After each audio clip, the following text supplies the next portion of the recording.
ഇപ്പോൾ സംവിധായകൻ കമൽ നമ്മളോടൊപ്പം ചേരുകയാണ്. ഏറ്റവും ദുഃഖകരമായ വാർത്തയാണ് പുറത്തു വന്നിരിക്കുന്നത്. കമൽ, എങ്ങനെയാണ് ഈ ഘട്ടത്തിൽ പി ജയചന്ദ്രനെ ഓർത്തെടുക്കുന്നത്?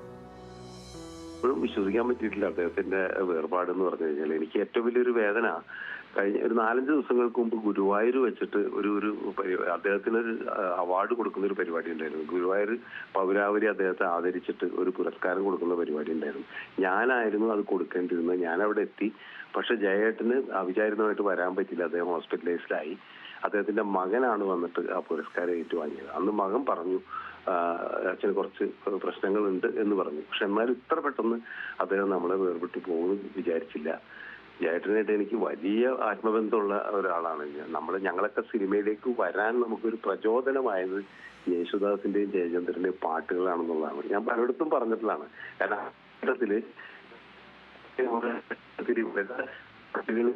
നമുക്കുണ്ടായിരുന്ന ഒരു വല്ലാത്ത ഒരു മാനസിക ഇതുണ്ട്. ഇതിനെ കലയോട് അടുപ്പിക്കുന്നതിന് ഇത് വലിയൊരു പങ്ക് വഹിച്ചിട്ടുണ്ട്. അങ്ങനെയാണ് ജയേട്ടനെ ഞാൻ അടുത്തറിയുന്നത്. ഇരിഞ്ഞാലക്കുട അദ്ദേഹത്തിന്റെ വീട് നമുക്കറിയാലോ. ഞാൻ ഒരുപാട് തവണ അദ്ദേഹത്തെ വീട്ടിലും, ക്രൈസ്റ്റ് കോളേജിലാണ് അദ്ദേഹം പഠിച്ചത്. ഞാൻ അവിടെ തന്നെ പഠിക്കുന്നത്. ആ കാലം മുതലേ എനിക്ക് അദ്ദേഹത്തായിട്ട് ആത്മബന്ധം ഉണ്ടായിരുന്നു. ചെന്നൈയിൽ വെച്ചിട്ടും വളരെ വ്യക്തിപരമായ അടുപ്പുണ്ടായിരുന്നു. പക്ഷെ എന്റെ സിനിമയിൽ അദ്ദേഹം വളരെ വൈകിയാണ് പാടുന്നത്. ആദ്യകാലത്തൊക്കെ ദാസേട്ടനാണ് പാട്ടുകളൊക്കെ പാടിയിട്ടുള്ളത്. അതിൽ അദ്ദേഹം പരിഭവം എന്നോട് നേരിട്ട് പറഞ്ഞിട്ടുണ്ട്. എന്നോട് ശകാരിച്ചിട്ടുണ്ട്. നീ അത് എന്നെ മാത്രം പാടാൻ വിളിക്കാത്തതെന്നൊക്കെ പറഞ്ഞ് ശകാരിച്ചിട്ടുണ്ട് ആ ബന്ധം വെച്ചിട്ട്. പക്ഷെ അതിന്റെ ഒരു പ്രായശ്ചിത്തമായിട്ട് തന്നെ എനിക്ക് വിദ്യാസാഗറും ഞാനും കൂടി തീരുമാനിച്ചിട്ടാണ് പ്രായം തമ്മിൽ മോഹം നൽകിയെന്നുകൊണ്ട് നിറത്തിലെ പാട്ട് പാടിയത്. അത് അദ്ദേഹം കുറെ കാലത്തിന് ശേഷമാണ് മലയാളത്തിൽ ഒരു നല്ല ശ്രദ്ധിക്കുന്ന പാട്ട് പാടിയെന്നുള്ളതാണ്. ആ കാലത്ത് അദ്ദേഹത്തിന് ഒരു ഇടവേള ഉണ്ടായിരുന്നുള്ളതാണ് പാട്ടുകളുടെ.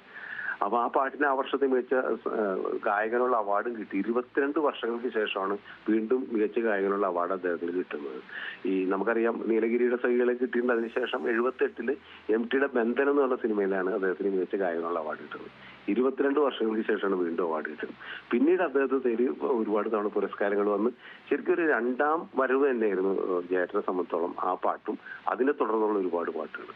എന്റെ സിനിമയിലും പിന്നീട് ഒരുപാട് പാട്ടുകൾ അദ്ദേഹം പാടി. കല്ലായി കടവത്തെ, മറ്റേ എന്റെ ഇന്നും വന്നില്ല, പൊന്നുഷസ് എന്നും, അങ്ങനെ കുറെ ഹിറ്റ് പാട്ടുകൾ. ഇവിടെ ഇതിലൊക്കെ സൂചിപ്പിച്ച പോലെ തന്നെ പ്രണയത്തിന്റെ ഭാവഗായകൻ തന്നെയാണ് അദ്ദേഹം. പാടുമ്പോൾ ഒരു ഭാവം എന്ന് പറയുന്നത് നമുക്കൊക്കെ അത്ഭുതം തോന്നും. വളരെ പെട്ടെന്ന് അദ്ദേഹം പാട്ട് പഠിക്കുകയും പാടുകയും ചെയ്യും. ആ അദ്ദേഹത്തിന്റെ പ്രശ്നങ്ങളെന്ന് വെച്ച് കഴിഞ്ഞാൽ ലിറിക്സ് അദ്ദേഹത്തിന് കാണാതെ ഓർമ്മയുണ്ടാവില്ല. അപ്പൊ ഇത് നോക്കാണ്ട് അദ്ദേഹത്തിന് പാടാൻ പറ്റില്ല. അത് ഗാനമേളക്ക് പോലും അങ്ങനെയാണ് അദ്ദേഹം. പക്ഷെ അത് മാറ്റി നിർത്തി കഴിഞ്ഞിട്ടുണ്ടെങ്കിൽ അതിന്റെ ഭാവം വിടാതെ ജേട്ടൻ പാടുന്നത് കേട്ട് കഴിഞ്ഞിട്ടുണ്ടെങ്കിൽ നമ്മളിങ്ങനെ നോക്കിയിരുന്നു പോകും. റെക്കോർഡിംഗ് സമയത്തൊക്കെ ഞാനതൊക്കെ അനുഭവിച്ചിട്ടുള്ള ആളാണ്. പിന്നെ അതുപോലെ തന്നെ ഡെഡിക്കേഷനും അദ്ദേഹത്തിന്റെ അവസാന കാലത്ത് വരെ ഇപ്പൊ നമ്മൾ കണ്ടാണല്ലോ. കുറച്ച് ദിവസങ്ങൾക്ക് മുമ്പ് വരെ അദ്ദേഹം ആരോഗ്യമുള്ള സമയത്ത് പാട്ട് പാടി റെക്കോർഡിങ്ങിന് അദ്ദേഹം പങ്കെടുത്തു എന്നുള്ളതാണ്. അപ്പൊ സംഗീതത്തിന് വേണ്ടി ജീവിച്ച ഒരു മനുഷ്യൻ തന്നെയായിരുന്നു അദ്ദേഹം. അദ്ദേഹത്തിനെ പോലെയുള്ള ആൾക്കാർ നഷ്ടപ്പെടുമ്പോൾ നമുക്കൊക്കെ വലിയ വലിയ വേദനയുണ്ട്.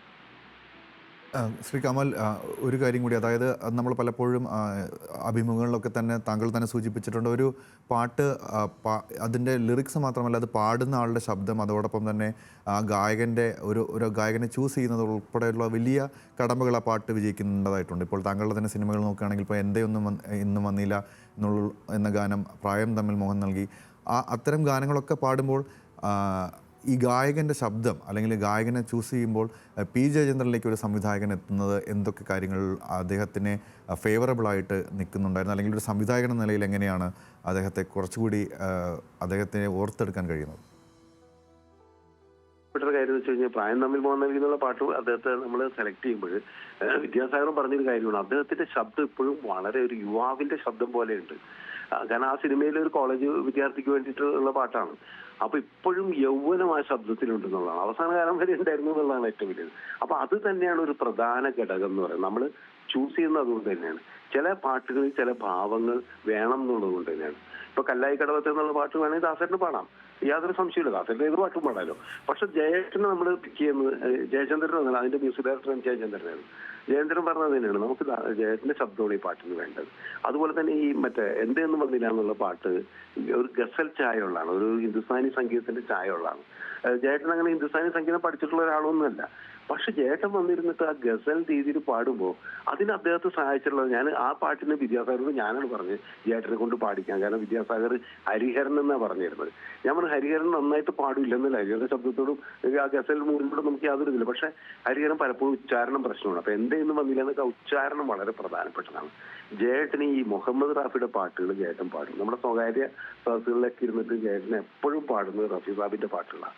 അപ്പൊ ഈ പാട്ടുകൾ പാടുമ്പോൾ അദ്ദേഹത്തിന് ആ ഒരു ഹിന്ദുസ്ഥാനി ആ ഒരു ഇതുണ്ടെന്നുള്ളതാണ്. അപ്പൊ അതുകൊണ്ട് വിദ്യാസാഗർ പാടിക്കഴിഞ്ഞപ്പോൾ ചേട്ടൻ്റെ അടുത്ത് പറയുകയും ചെയ്തു, നിങ്ങൾ എന്ത് മനോഹരമായിട്ട് ഹിന്ദുസ്ഥാനി സ്റ്റൈലിൽ പാടുന്നു എന്ന് ചോദിക്കുകയും ചെയ്തു. അപ്പൊ ഏത് തരം പാട്ടുകളെ, പിന്നെ നമുക്കറിയാലോ വിരഹ ഗാനങ്ങളൊക്കെ, ഇപ്പൊ കരിമുകിൽ കാട്ടിലെ എന്നുള്ള പാട്ട് പാടുമ്പോൾ നമുക്ക് ആ പ്രണയത്തിന്റെ വിരഹം നമ്മൾ അനുഭവിക്കുന്നത്.